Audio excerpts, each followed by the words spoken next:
We're here. We made it.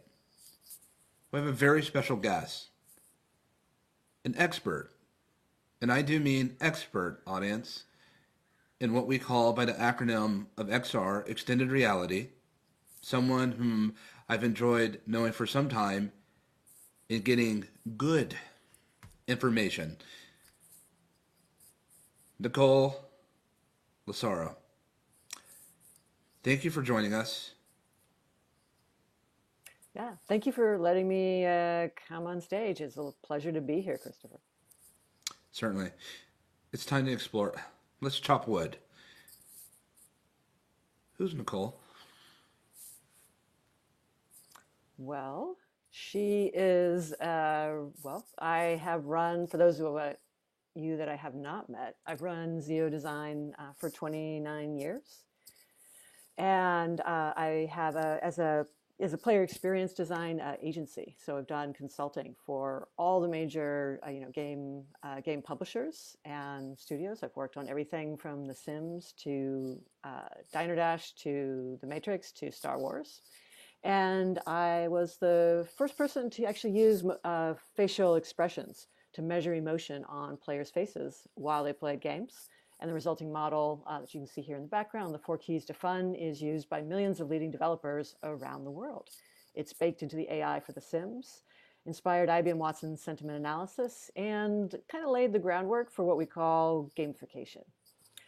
So I've been that, and I'm also a developer. So I've been working on games for our own original games for quite some time, including Tilt World, which grew out of one of the first games you could play on the iPhone, and Follow the White Rabbit, which is a mystery adventure you can play in XR around the world. We can talk a little bit about that later if you want. But super excited to be here.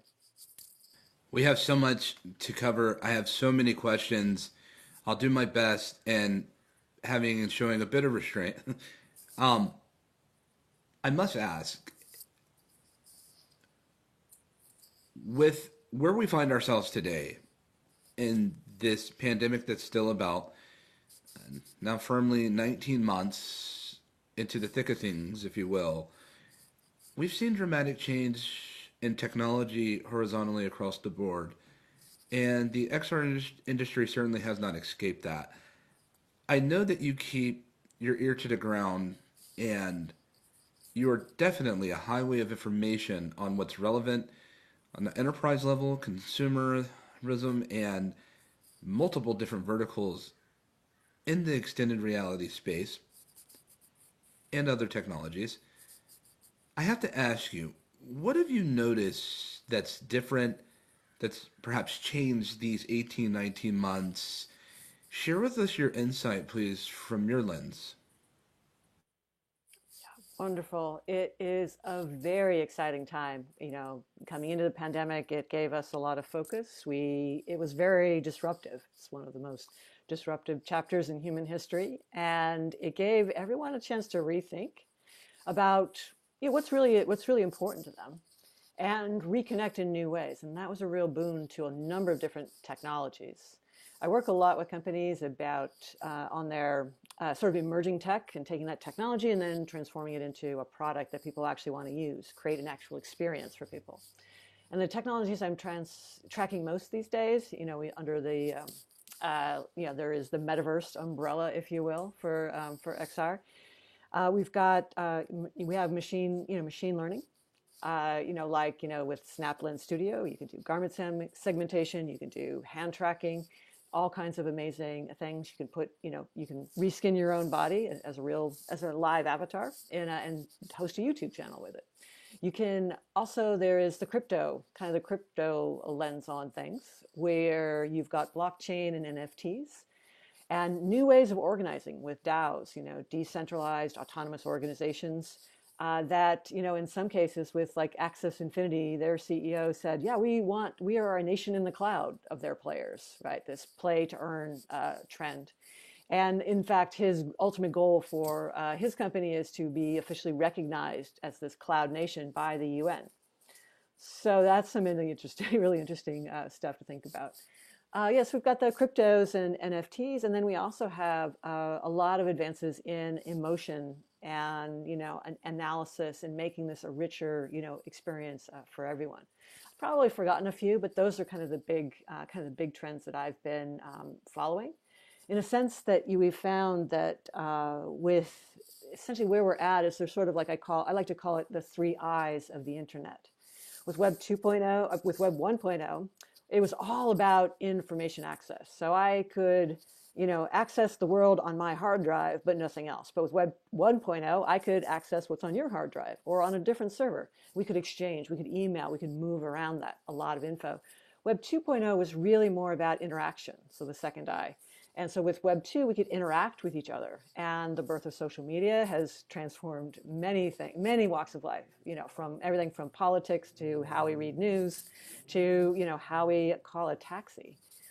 The third wave, which is Web 3.0, which is still being defined as by the larger community, but in my view, it's all about the third eye, which is it's immersion and it's interoperable. Those two things. It's an immersive experience, and that can be 3D because I come from gaming, and it also can also be live. So it can be 2D or no D, just audio experiences in Clubhouse.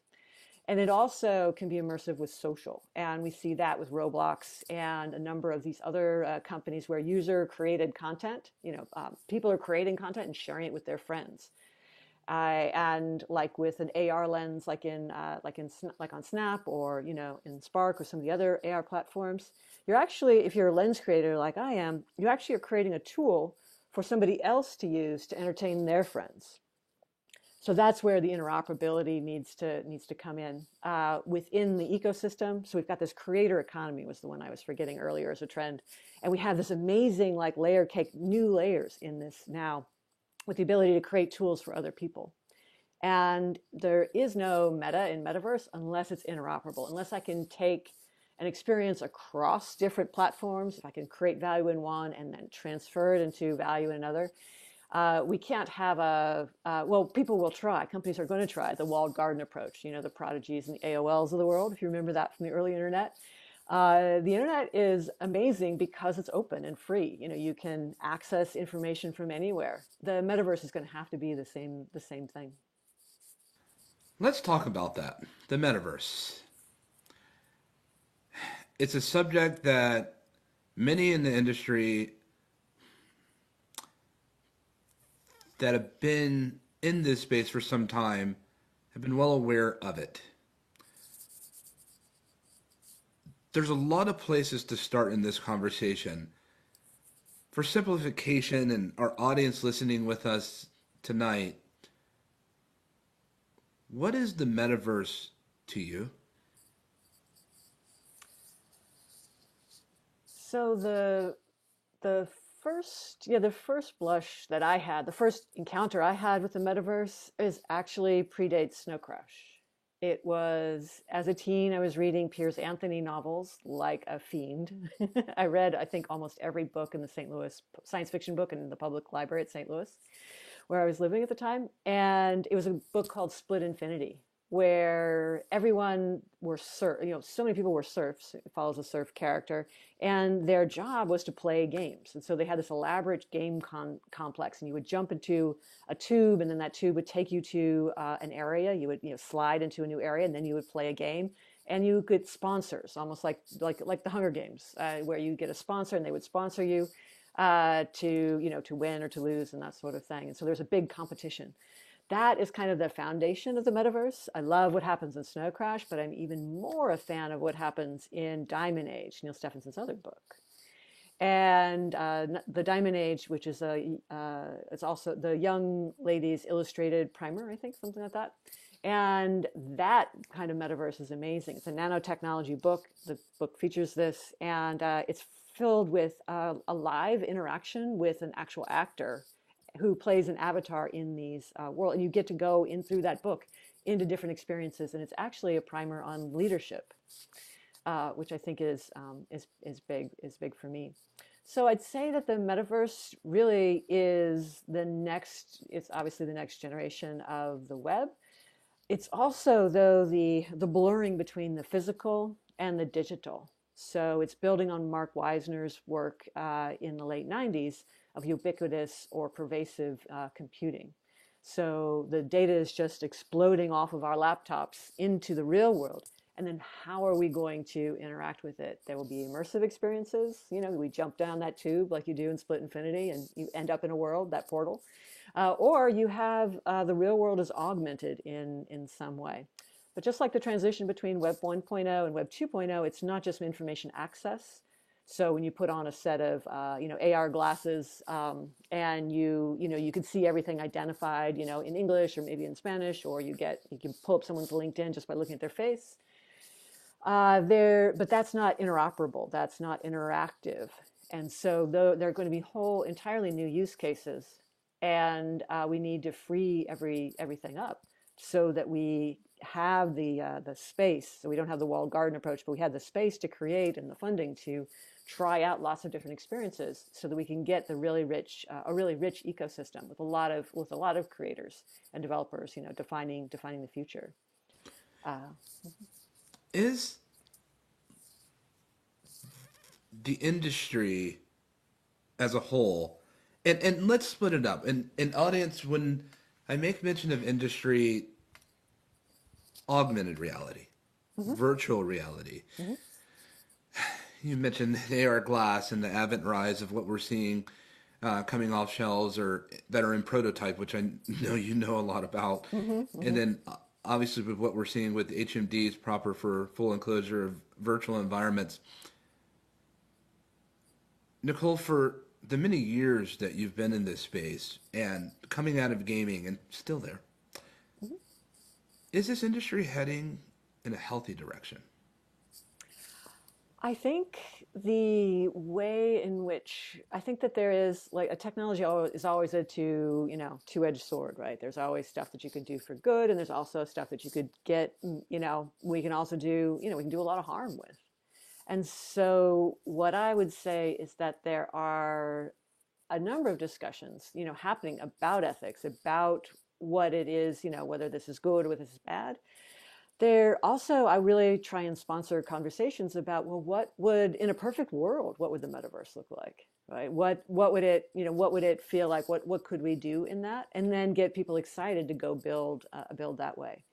We need to have a lot more leadership, I would say, with the metaverse conversations to inspire folks to take that on, as opposed to try and fit in an awkward kind of way the boxes that are being created by the people who won in Web 2.0, right? And we have Microsoft announcing some really interesting news. And if you think about what Facebook is doing to lay its platform reposition its platform as the metaverse, we've got Microsoft also making a play to redefine its view of the metaverse. And what's interesting about Microsoft's view, and Facebook's is interested in as well, is that there in a sense, it looks like they're taking Microsoft Mesh and they're actually sort of blurring the lines, the distinctions between the different applications. Having, when I started computing with a Macintosh Plus, people were still having a drag out fight of whether, a mouse or a keyboard was the better input device, right? And now we've got, so over those time, we've always had the sense of the application, and then there'd be multiple applications. And so the use of a computer is, I use this application, and then for this, and then I have a different task, so I use that application. With Microsoft Mesh, with that announcement with Teams, it's blending in this live, component of being able to have real-time communication across the different applications. So kind of busting up the siloed nature of their application offering. Super interesting, and I'm looking forward to seeing how that goes in. If you think about it, having like a Slack-like communication or video calls inside your word processing.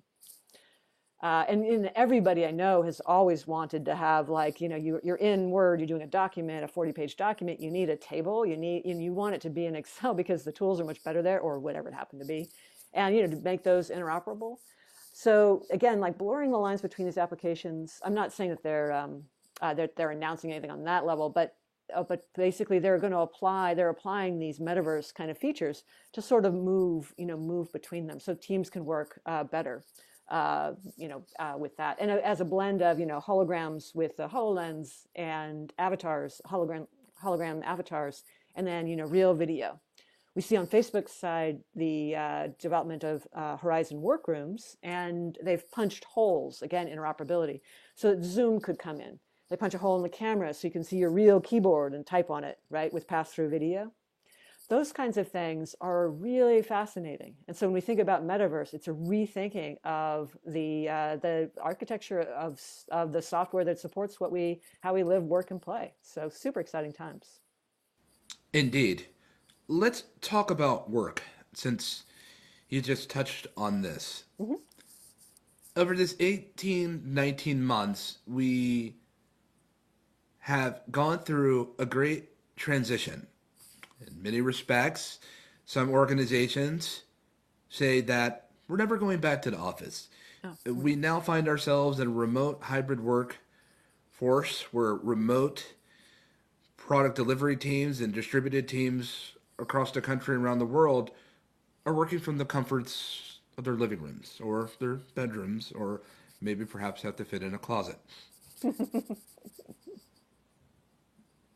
We here in Silicon Valley are seeing firsthand what these changes look like on the ground.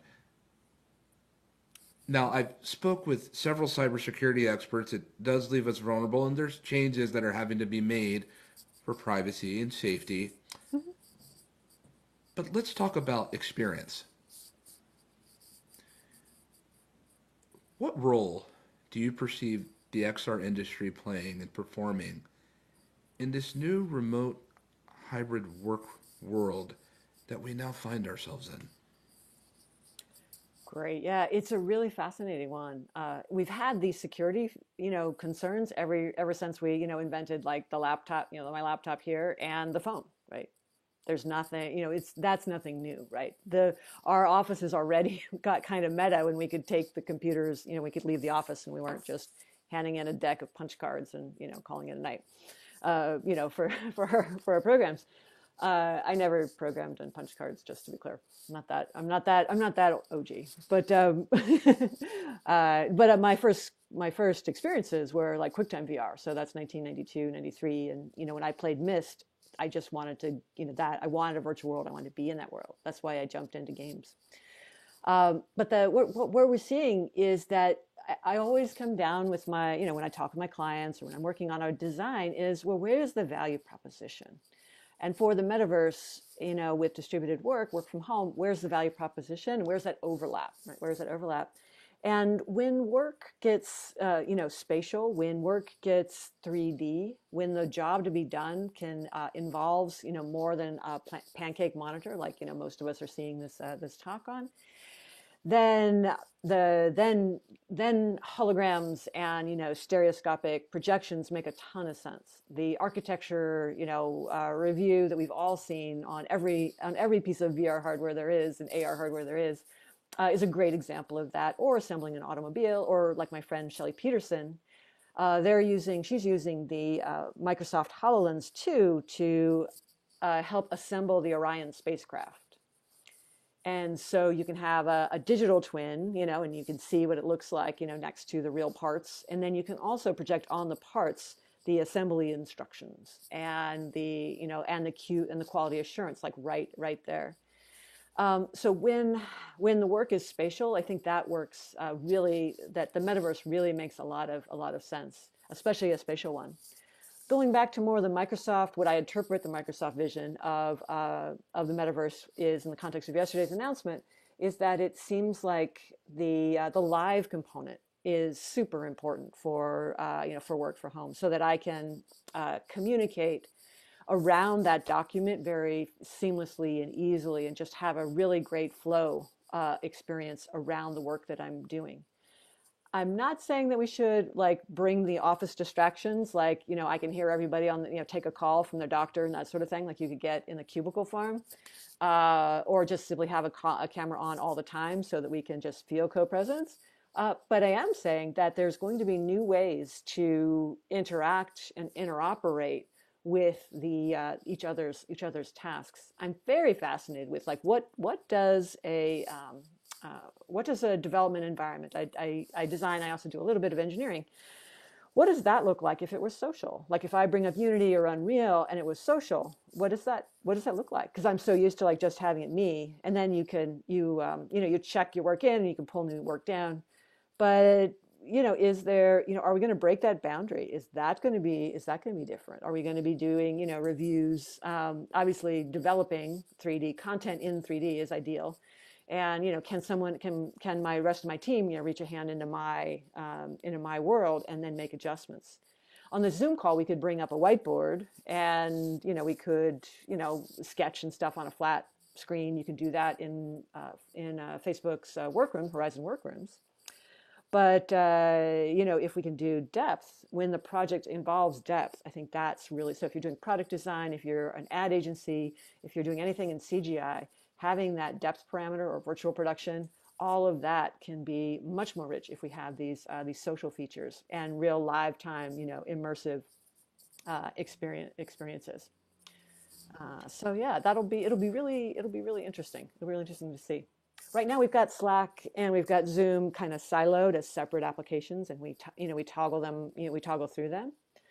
But what happens if some of those features become so common, like copy and paste, or share with my team in real time as I'm working?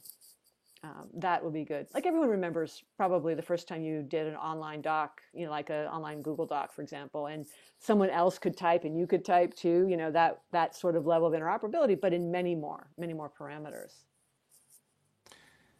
Is it safe or is it okay to say? Is it appropriate to say that collaboration, when it comes to XR, real-time collaboration in 3D, as you state, mm-hmm. We're not necessarily looking at this as an alternative. Is it safe to say that collaboration in XR is an update? Does it enhance collaboration as we know it today?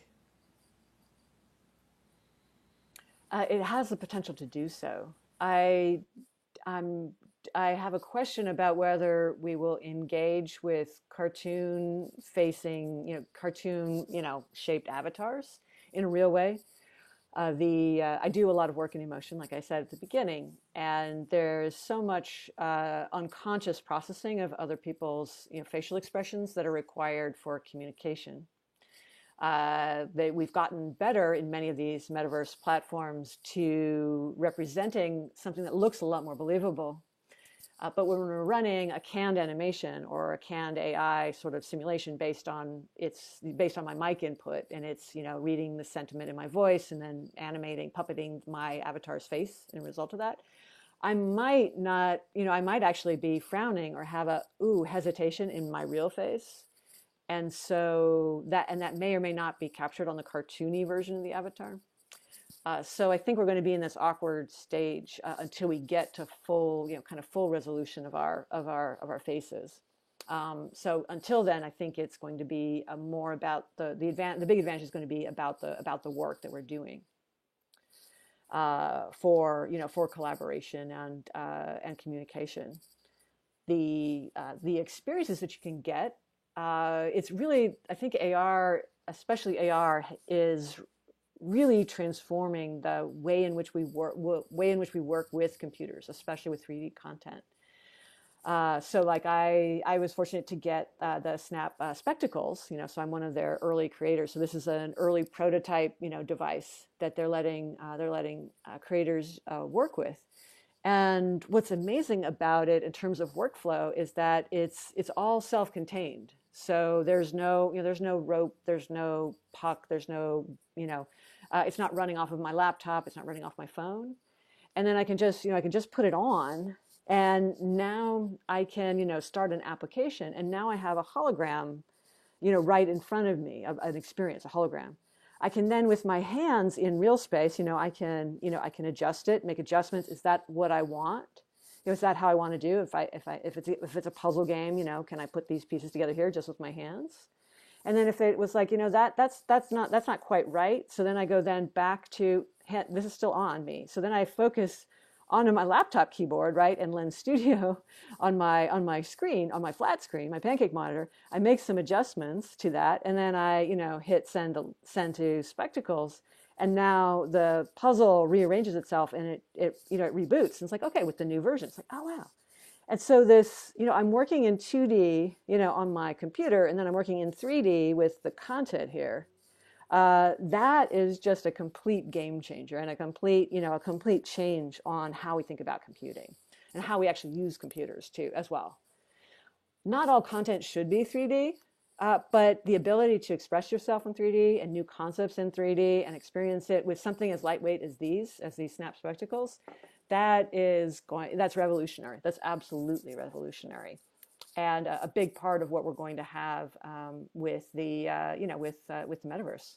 Again, that interoperability. I'm going between what I know on the flat screen to this new medium. I can seamlessly go back and forth with very little resistance, and then I can change it in 3 space. And so I can. Well, sometimes I actually look to the side because it's a bigger experience. I'm working on a follow the white rabbit for a game kind of lens for the new Spectacles. So sometimes I have to project it out into the wall, and then or out into the room, and then I have to walk around the room interacting with the puzzles, right? And then I come back, and then I poke around. But that collaboration, that space, the spatiality of that box, of that sandbox, is amazing. And then having like with an earlier game I did on Magic Leap back here, it was it's Aladdin's Cave of Wonders, and so in that one I project into your real world, also an AR experience. I fill your room with these CGI trees, and they're covered with treasure. They're covered with gems and rubies and sapphires and diamonds, like the size of grapefruit. And it's cursed, though. So you are Aladdin, and you have to navigate like Twister. You have to walk through these, virtual trees. You've got the glasses on, so you know where they are. And then you have to find the lamp puzzle. And I use finger spells to unlock the puzzle. Once I unlock the puzzle with my hands, so I'm using hand gestures, I can, grab the lamp, and then that breaks the spell, and then I can gather as many, rubies and diamonds and sapphires as I want. If I try and get the treasure before the lamp, then the cave collapses, and it's game over, and everyone knows if you die in AR, you die in real life. So, you want to be sure you get the lamp first. There's a whole new. I mean, those are 2 like art examples, and then of course we've got like everything from that to, like we were saying with Shelley Peterson, the Orion spacecraft, where you've got different kinds of collaboration that are possible with these new XR technologies. Let me ask you. Let's talk about following that white rabbit, but let's go in a broader context at the moment. Gaming. I didn't anticipate this going this way, but I know that you have been somewhat vocal about avatars. Mm-hmm. And what type of environments may be more fulfilling when it comes to ingress in social gatherings. And some avatars we know anatomically are more lifelike human figures, because obviously we're dealing with human factors and mm-hmm. perception and cognition. Right. And then there's some that come from more of an animated character. Mm-hmm. And I know you know all about that. I hadn't considered till now, with all your experience in gaming, with interactive character development, environmental development, which is something I know that you're very familiar with. Bring us into the world of gaming and XR. What are their differences? But moreover, how are they blending together this space? Audience, I'll throw this just one bit of note here is that they are separate to some degree, and Nicole, please correct me if I'm wrong. But you've been in a time where gaming was developing in first touch, even from novel to seeing its growth and its transition. There's not too many people that have that experience, one foot in gaming and the other one in XR. There's not too many people that I know in the world that have that. Can you share with us what that looks like from your lens? Absolutely. Yeah, it's a very interesting question, especially with the metaverse. You think about the metaverse and you can combine that with blockchain technologies like NFTs. So I worked on a virtual world, earlier this year where you would show up for a New Year's Eve party, rocking your latest NFT or whatever, and and then you could see other people, and then they were like, hey, and there was some fun, and you could dance, and there was a concert going on, and big screen TVs and stuff, all there. It brings to mind things to think about are the concerts in Fortnite, like Scott Travis and Marshmello and something else, others that are it's produced. Fortnite's created by Epic Games using the Unreal Engine, and the book we didn't mention yet. The other arbitrary book to mention is Ready Player One. And if you think about Fortnite, if you think about Roblox, if you think about to a lesser extent Rec Room, but with Roblox and Fortnite, you've got a lot of character customization, so you could look like anything, right? And so it's very interesting and in fact rather challenging for traditional people with a traditional game background. And I go back to the 2D days. I was post Atari. I never made a game or worked on a game for an arcade, right? I come in a little bit later, but like Asteroids or something like that, Pac-Man. But game designers were used to being able to control the world. Like we set out, here's a game about a Blade Runner, and so we've got this amazing world. We know what the characters are. I worked on the Matrix, so we've got all the great outfits and the cool martial arts, and our characters. I'm just pushing buttons or keys, and then my character is doing these cool, really cool moves. And so that's fun. But then if you think forward now to interoperability and the ability, say, or Manticore is another platform, where you develop an avatar system that supports multiple games, and I want to take my sparkle pony, my sparkle pony with Satan horns or whatever, into all the different experiences.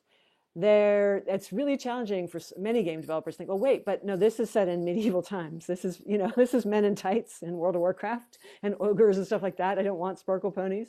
Or this is the Sparkle Ponies universe, and I don't want to have zombies and really horrifying things in it, or just like random bananas. So it doesn't make sense. And so there's this really interesting tension right now with how an avatar you might be able to spend a lot through NFT or some other blockchain on an avatar outfit. Call of Duty, I think hats in Call of Duty are one of their biggest profit centers. And but I want to take that expensive hat to other games. And aesthetically and game wise, cosmetic upgrades that you could buy, just like a leather jacket, that translates a little bit rather easily. But if it's a sword, or if it's a microphone that has special powers in one universe, you can't guarantee that it's going to have adding that functionality in another game could really break off the game balance, right? So, for example, if swords were really cheap in this Minecraft level or in this Minecraft game, and you brought it into this this medieval fantasy game that where just buying one sword took months to get, you don't want to have this flood of cheap swords coming in and break your economy and break the gameplay. So it's rather challenging. On the other hand, it's also like it's a masquerade ball, and everybody looks different, and it's just fun. It's just fun to be that way. It's just fun to be there and express yourself in some really interesting way. Certain stages of human development, that's super important or super fun. Just to be able to change and almost everyone enjoys role play and getting dressed up as something different. But in forming your identity in the teen years, it's really important to just to identify like who you are, so you can try out this personality one day and that personality another way. Games are a really great way to do that.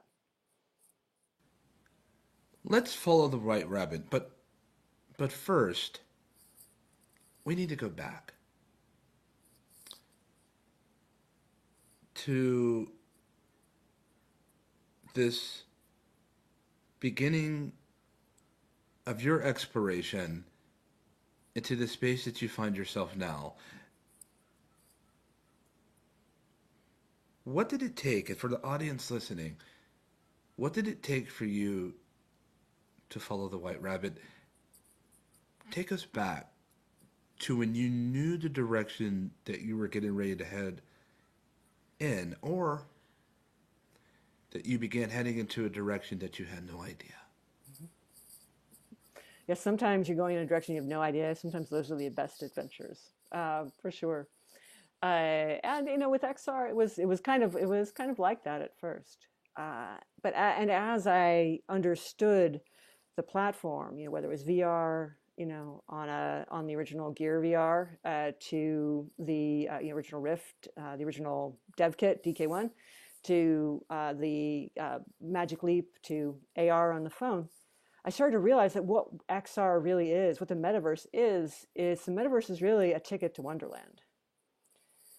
And I actually grew up in Wonderland. So why I, jumped in with both feet is that I grew up in Wonderland. I grew up overseas, riding camels, climbing pyramids, exploring fire temples in real life as a kid, in the Middle East. And I wanted to go back and experience that full body wonder I had as a kid, and bring all of my friends with me. And so that's when I started, Follow the White Rabbit. It is a series of, essentially, it's a combination of, machine learning and emotion science. And we go through a series of escape rooms around the world, to all of the different places I visited as a kid. And it's a mystery about Follow the White Rabbit is a mystery about a magician who is a charlatan, has been a charlatan all his life, until one day the magic actually works and the rabbit disappears, wearing a priceless diamond bracelet. And so now everyone wants to follow the White Rabbit. And what I did with Follow the White Rabbit and these escape rooms is I am, doubling down on the emotions that work really well and are really unique to the metaverse. The emotions that really work well in XR that you can't get outside as easily. And so each experience, these mind-bending puzzles that you can do. I'm doing stuff with you. You're the player. That you can't experience in real life. And there's a wonderful story that we follow. We're following this White Rabbit. It's kind of a combination of Alice in Wonderland meets The Matrix type of thing. And we start in Paris of 1889. It's the eve of the World's Fair. It's a cafe above the Theatre Majestic. And the White Rabbit, the magician, and his assistant Ada have disappeared with this priceless bracelet, and you have to figure out where they went.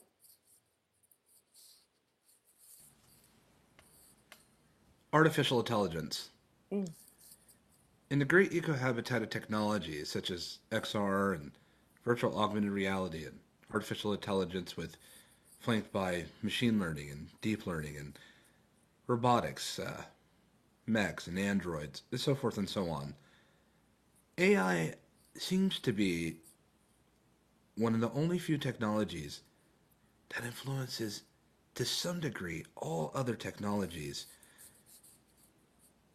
What influence will AI, early days, have in the XR space subsequent the metaverse? Yeah, artificial intelligence, it's amazing how it's changed. I first encountered, AI outside of fiction, outside of, 2001 Space Odyssey. First encountered AI in the real world when I was a student at Stanford. My degree was psychology, but I was also taking, engineering classes and programming classes, and some AI there. And it's taken several decades to get where we are here, with GPT-3, and GPT-4 is around the corner, and some interesting stuff happening. The AI is, asking like what AI will touch. It's like, what will AI not touch? It's the, kind of a next layer of computing, next way of processing, next way of providing, again, features. But not features. It's really providing, services and experiences, and that's what we really want to do. In entertainment, It's what I'm most fascinated with is, of course, emotion AI. So AI that can be the dungeon master on your experience. So you can have a different experience through this, through this escape room or cave or treasure cave, like with Aladdin. You have a different experience each time because the AI is orchestrating things behind the scenes. And you can actually have a with the metaverse with more emotive characters that are non-player characters, NPCs, and then more emotive like real life characters, and that the features of the metaverse are also really like Velcro kind of hook and loop work with our emotional system. We haven't gotten there with in the pancake world. Most applications, whether it's a spreadsheet or a photo imaging processing application or video editing, you need a different set of emotions from the beginning to the end of a project. And at the beginning, you need to have, I got to try lots of wild ideas. I need a positive emotional affect. I need to laugh. I need to goof off. I need to fool around. Think outside the box. But I'm not going to ship if I only stay there mentally, right? I have to change my emotions and change my focus to then take the best, decide which ones are the best. That creates a different mindset, requires different emotions. And then towards the end, I really have to focus and say, okay, now these have got to be practical. Maybe I get feedback, so I need some social emotions, and then I get the final product. But it's just that, but our computers now just provide us the same UI for the whole process. It doesn't really give us the emotional, hooks that we need to, pay attention to do our best work to unlock human potential. That's our mission here at Zeo Design and at Zeo Play. It's really about, improving, like getting us to, giving us superpowers, right? And the only way that we can do that is if we actually consider like people's emotions, the people that are using the software, what are their emotions and what do they need to do? You can only, Pomodoro and GTD and coffee, so much out of a person, to get them to, do better. We really need to get the emotions thing. So that's why we're working on Emotion AI, at Zeo. Outside of that, there is amazing things that we have to do for the metaverse in order for it to be in the real world, in order for it to jump off of our laptop screens. It needs to know the difference between a door and a table. It needs to know, where, it needs to know where the exit is. It needs to know where I am in the world. It needs to know the different kinds of services I might need in this location versus, that location. It needs to know, it needs to be able to recognize a body and put the right kind of avatar outfits on the body, in the right way. So all of these things, it's going to take AI to do, and the neural network kind of training models, the machine learning models, are a lot faster than trying to do an expert system or explicit rule-based stuff approach. So it's got, I guess another way to think of it is that it allows us to get a much more organically functioning software with a behavior, a much more organic behavior, out of something that really still is just zeros and ones, than other types and ways of programming. But it's not easy, and we certainly haven't reached its potential yet. Holograms, should we take them serious? Wow. Well, that's a question. I think that holograms, yeah, absolutely. I've been working with holograms for designing holograms for at least 2.5 years now, almost going on 3 years. I've been working with a company called Mariasense, which has haptic feedback. It's kind of a wearable, but it's not force feedback. It's actually surface textures. So I've been creating like Princess Leia holograms, and again, like in front of me, might be in full VR, might be in AR, and then that you can touch. So these holograms that you can actually touch and move around. They're all made out of light. These almost all AR devices are additive light, so they glow a little bit. But that's the volumetric nature of a hologram means that you can turn it to the side. It looks fairly real. I've done some photogrammetry and taken like a 1903 stereoscope, the old-fashioned stereo postcard viewers, and then put that into as a hologram inside a 3D experience. And I think it's all of our, if you think about like what like Looking Glass or the LumaPad. I haven't seen the LumaPad yet, and I'm waiting to try the new. Next week I'm really eager to try the next Looking Glass. I hope they're on the floor at AWE. Those are like holographic displays, and if you think about it, it's kind of mind blowing. But every laptop is eventually going to have, just like every laptop is in color, pretty much. Well, every laptop is going to become a holographic display. So it'll still have a hard surface probably, but you'll both get projected out to you and then projected in. You'll have a volumetric experience inside there. Now, that's not to say that we're just going to paint 3D, and people will, on everything, and then that'll be, just because it has 3D, then it'll be better. You have to match the new 3D capabilities with 3D functionality and use cases, where that added depth makes a lot of sense to the experience, where you're actually doing better because it's in 3D and it's volumetric.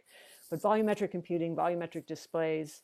I've seen stuff like with Flow Immersive on the Magic Leap, and they did amazing, like, imagine just a map of the COVID spread, and they project it on the floor, an enormous world map that you can walk on. And then they got in 3 dimensions these spikes, and so you could see on each city, and you could see like the COVID numbers rising and falling. And so you could walk around the world, and there's sort of this visceral understanding and so this is really good for education as well, a visceral understanding of the data that's trying to be communicated. Experts like a chemist, when they talk about molecules or putting molecules together, they actually embody it.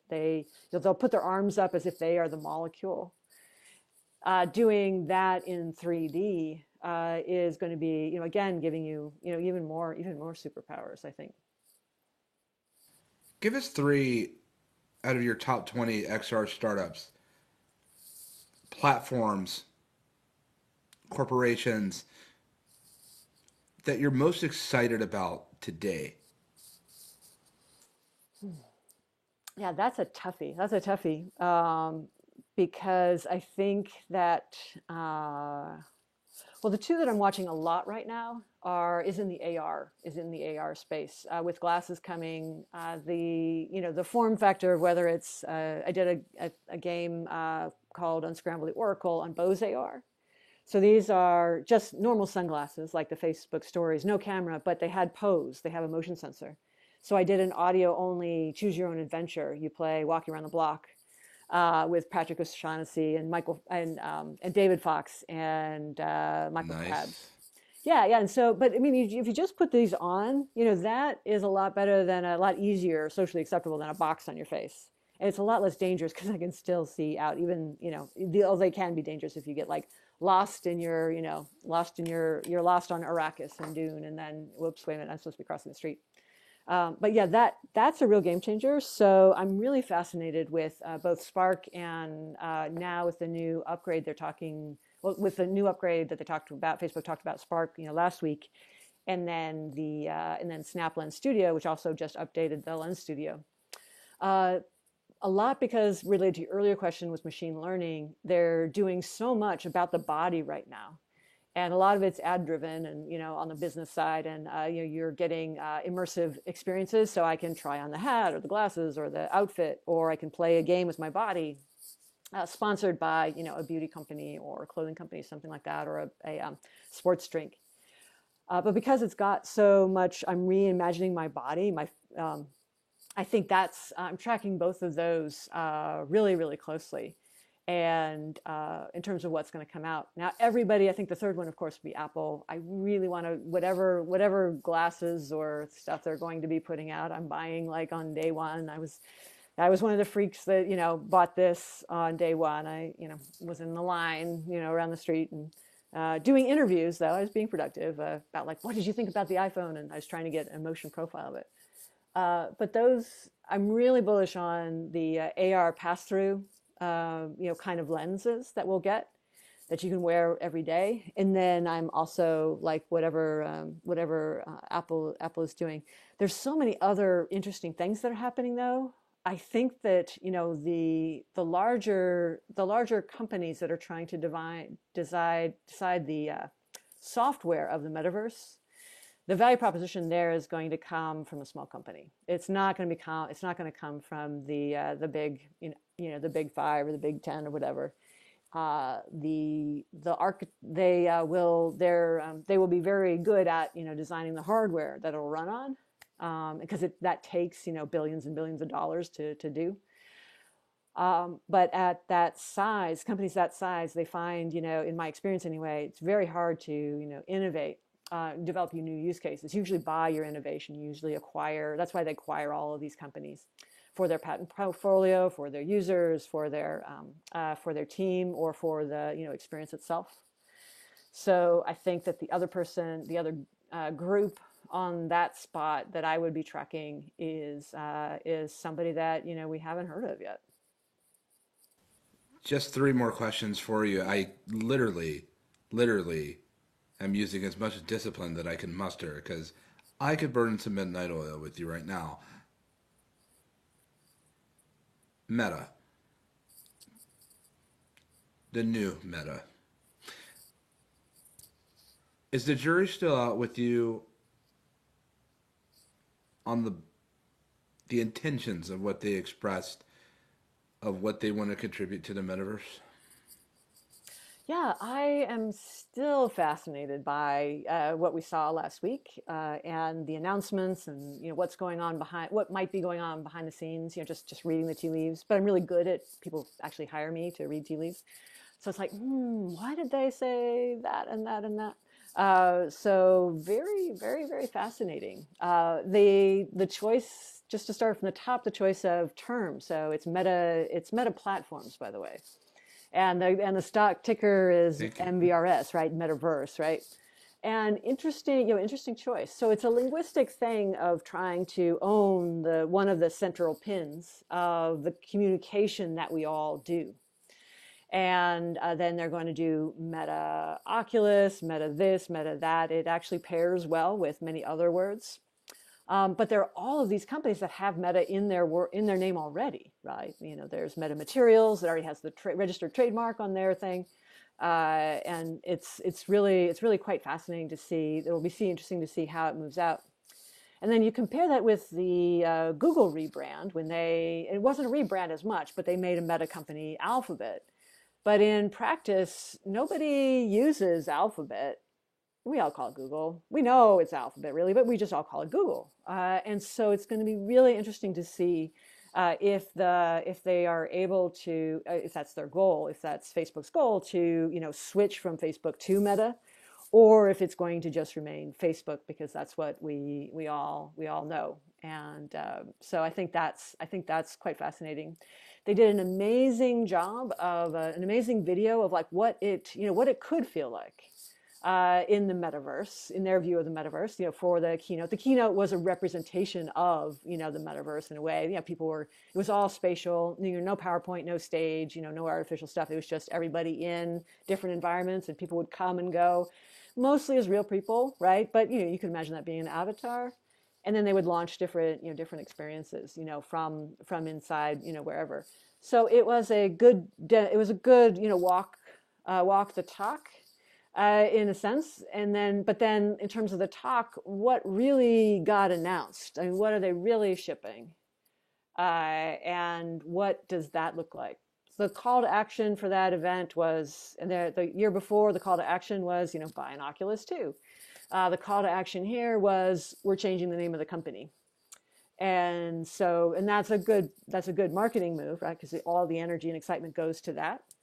But then you have to think about it. How does this affect the industry at large? Is this going to be like the enormous investment that went into Magic Leap and that valuation, just sort of, sucking all of the money available to AR content creators, away, right? It just all went to Magic Leap. Not all of it, but a lot of it went to Magic Leap.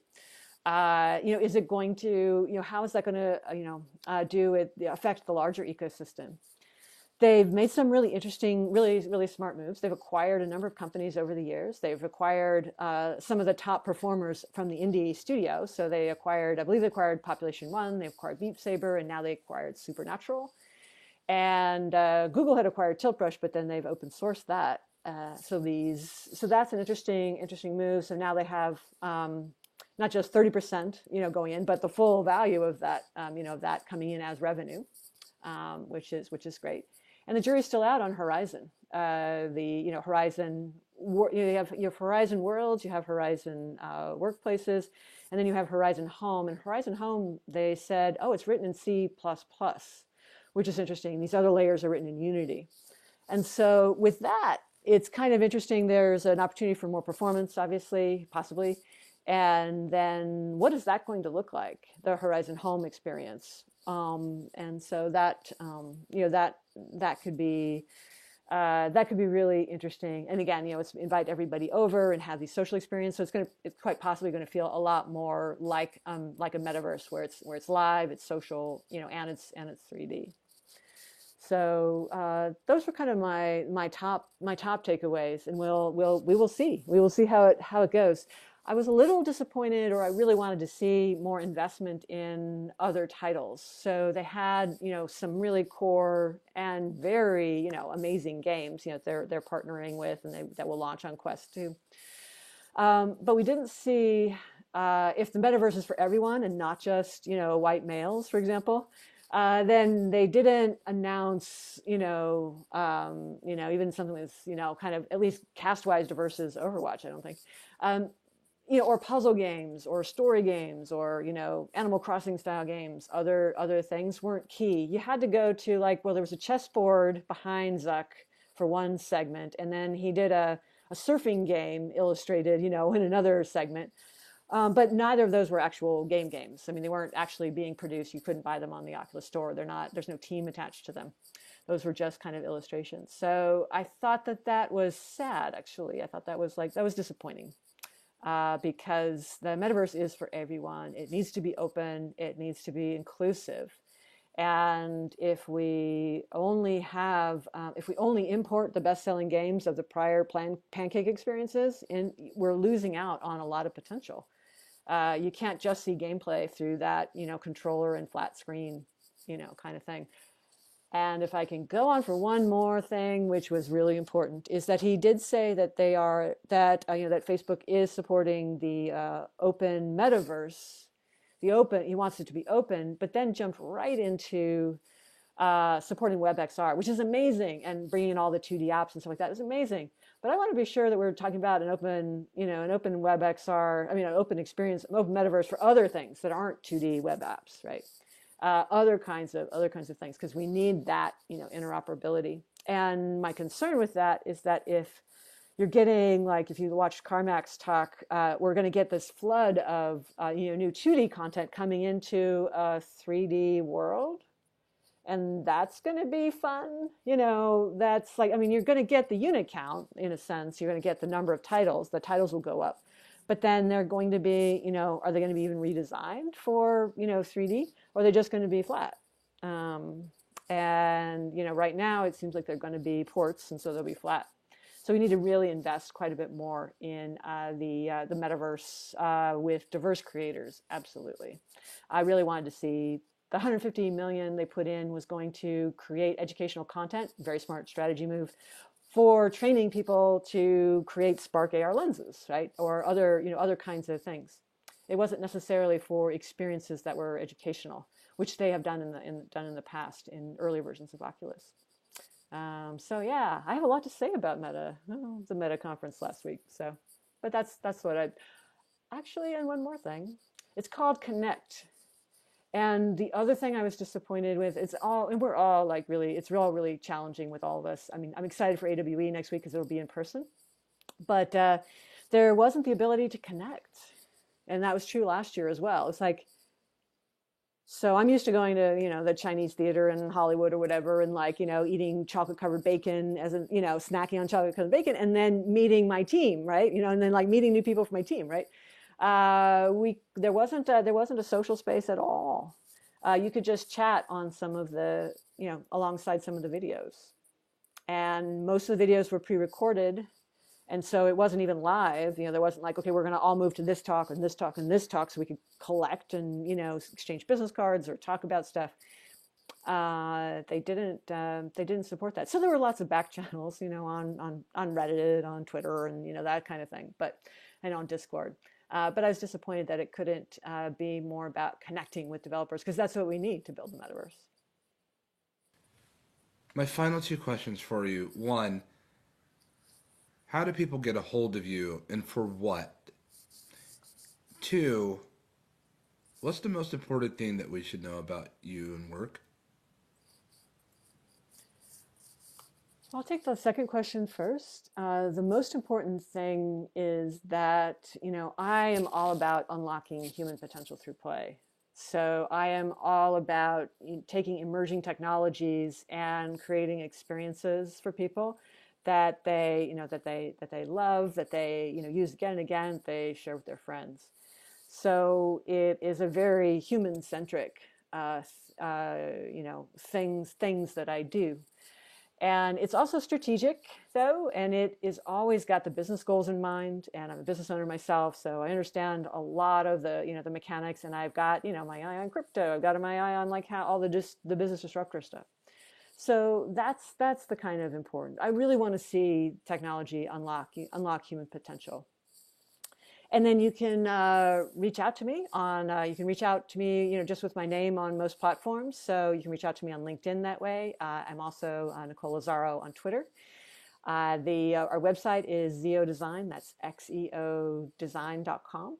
And you can find out more about Follow the White Rabbit at playwhiterabbit.com, and Play White Rabbit Twitter, and Play White Rabbit Facebook. I'm on Instagram, I think is Nicole.Lazzaro, and then on Snap, I think it's Nicole_Lazzaro. To our audience, you just heard from Nicole Lazzaro. Nicole, thank you for joining us. For me, Nicole is undoubtedly one of the most brilliant minds I have ever known in this XR industry. Thank you. I've had the pleasure of meeting many people that contribute many things. Rare few have ever garnered my attention to where I definitely take notes and have learned not only today, but in previous years. Thankful to know her and to be of her acquaintance. To our audience listening, thank you for taking the time to explore with us. We certainly hope you're keeping safe, happy, and healthy in these particular times. We look forward for you joining us again and to chopping more wood and to seeing what else we may discover together. And until then, good night. Good night, everyone, and thank you very much. It's been a pleasure to be here, and I treasure our friendship as well. Thank you.